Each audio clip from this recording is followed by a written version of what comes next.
Well, hello, good people. Mark Holmes here, and as always, I want to say thank you all for watching, commenting, subscribing, and being part of the Joe Boo Sports Report. Without you guys, as well as you ladies, you know that this literally does not work. I hope everybody's having a great day.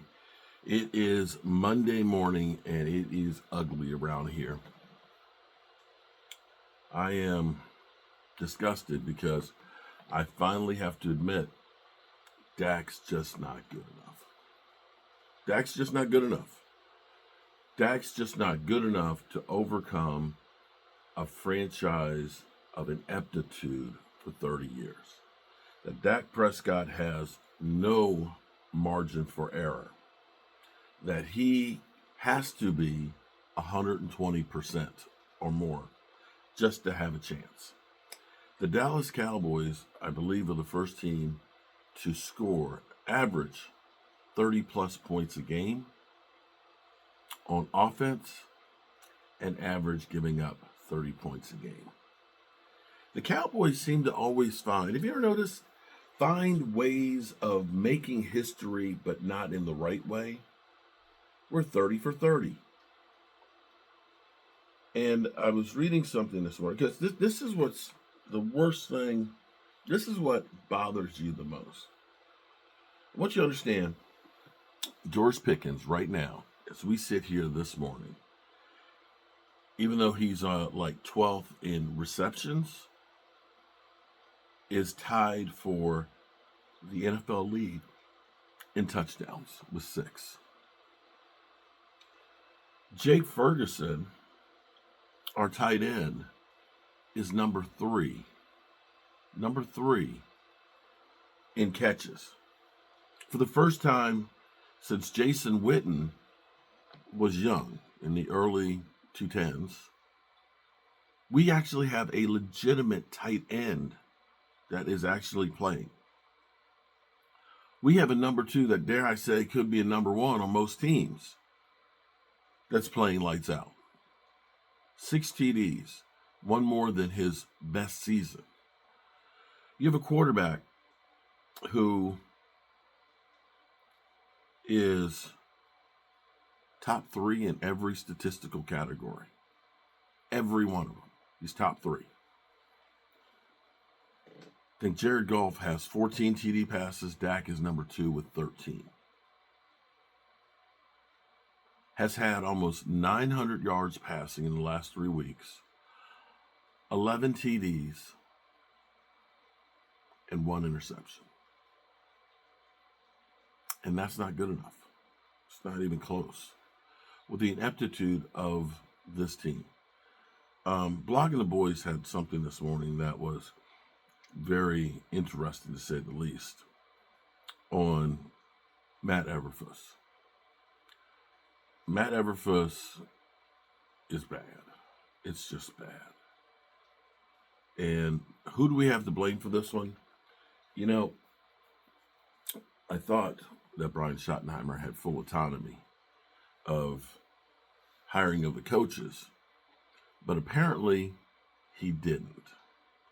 So Blogging the Boys has an article, or they actually had an interview with defensive coordinator Matt Everfuss. Let me see.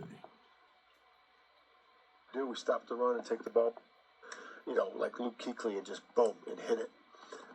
But that was through a lot of film study with him and I, up here doing Breakfast Club together. So he's going to talk about why he was coming to Dallas. And this is before Brian Schottenheimer was hired. Advantage of how I see the game as a coach, so I can really help those guys to be able to see it. But I think more importantly, it's the skill development.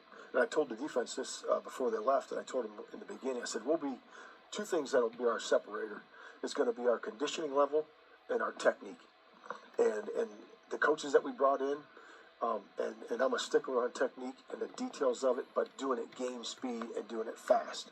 And that's what I've always done, and that's what I did with Sean and DeMarcus, and that's what we're going to continue to do with this group.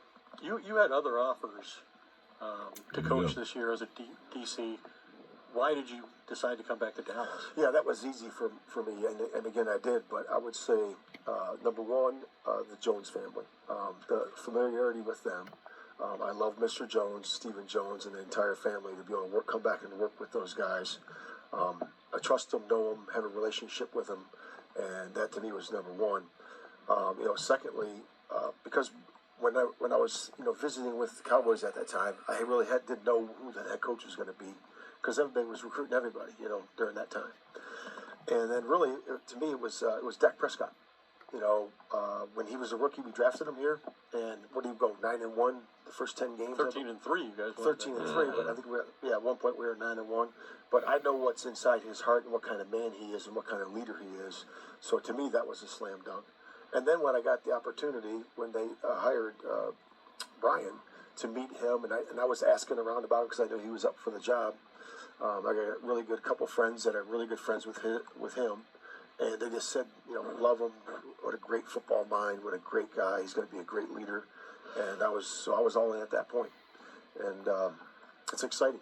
So it's exciting for me to be back, basically almost back home.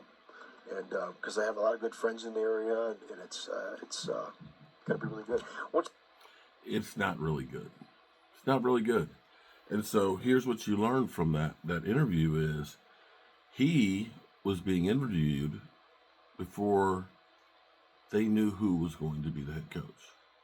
So they already had in their back pocket, we're hiring this guy to be our defensive coordinator. We already know him. And see, here lies the problem with the Cowboys more than anything else is they're afraid to get out of their comfort zone. That's why they're always saying, we believe in our own guys. And I think that we believe in our own guys is the thing that's holding them back. That and fear of failure. When I look at the Eagles right now, okay, not that I'm trying to throw shade on them or anything like that, but when I look at their offense and what they're doing, it looks like they're hesitant and they're fearful of making a play. And that's where it seems like it is with the Cowboys. Now listen,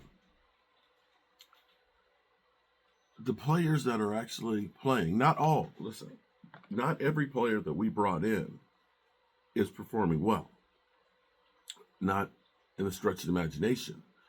But the same thing can be said about the draft. Not every player that you draft is going to be a stud. Right now, you look at Jaden Blue and say, we need another running back thus far. Kick returns, he's dropping the ball. He's not doing much on the actual field. And actually, not that anybody was doing anything yesterday. But you look at somebody like Javonte Williams and say, hey, that guy's doing good. Clark, he's doing pretty good. Those are guys. George Pickens, George Pickens is having an incredible season. George Pickens is making you literally think of CD. I forgot. We got CD Lamb. George Pickens has been that good. George Pickens is probably on pace for about 1,500 yards. I have to actually calculate it, but yeah. And he started out for the first few games as just the number 2 wide receiver. The Cowboys' offense is so damn good. But this defense is putrid. It's unwatchable. I'm trying to think back to the creamsicle Tampa Bay Buccaneers, and I don't think that it was that bad for them. This is an abomination. And this goes back to the Joneses. They always want to hire and keep people that we believe in. We believe in our own guys. Hey, he used to work for us before, so let's bring him back, and it's going to be a solution. And how many times have we rehired head coaches? Said, well, they got head coaching experience, so we'll make them a coordinator.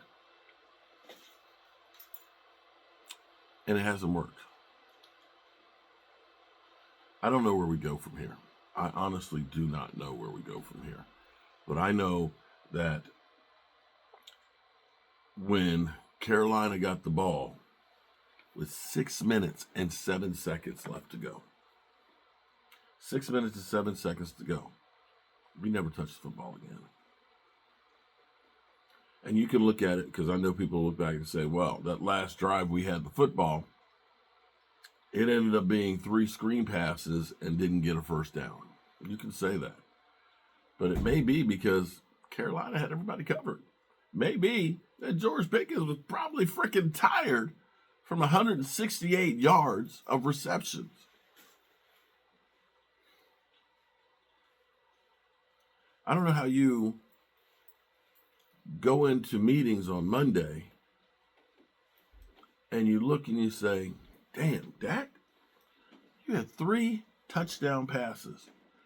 You should be an MVP candidate, but our team sucks so bad.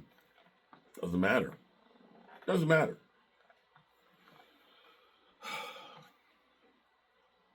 $1,617 yards.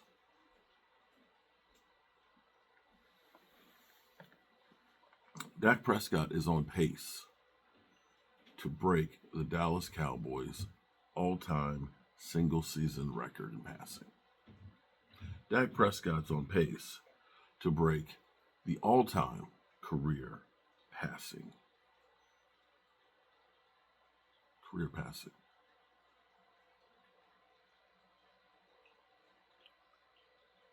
And Dak Prescott is on pace to pass the all-time touchdown passes without leading in interceptions.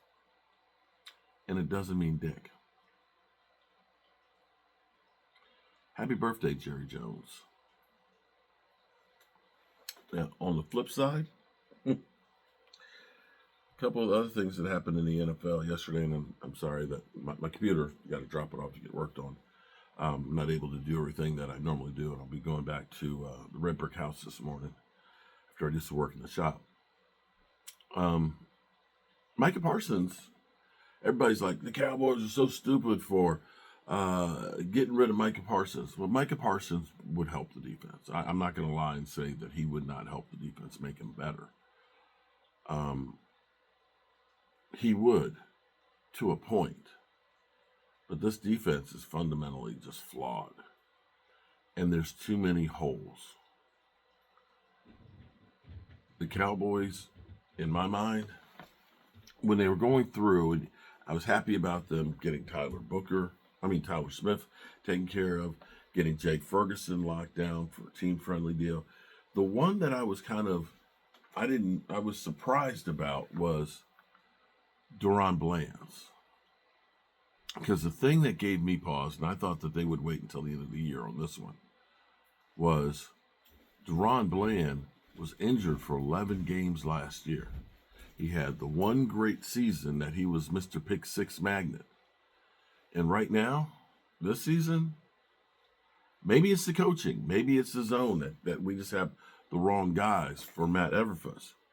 And if that's the case, that Duron Bland is not a fit for what you have for Matt Everfuss, maybe that's the whole problem with this is you've got to start all over on the defensive front for Matt Everfuss's defense. That may be the case. That Duron Bland is not a fit for this, and neither is Diggs. Then why do you sign Duron Bland to an extension?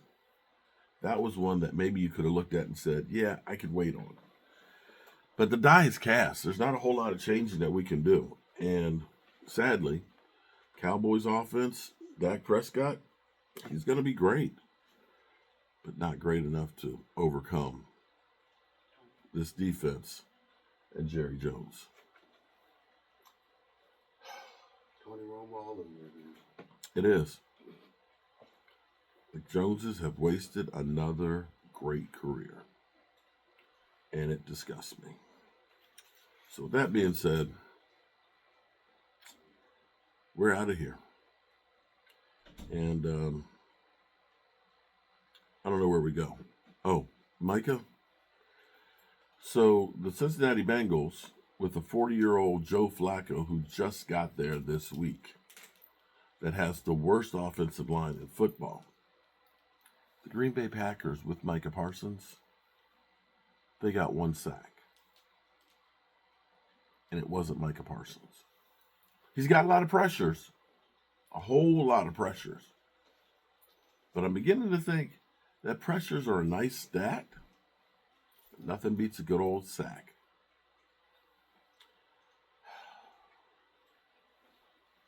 Have a good one, people. Peace out.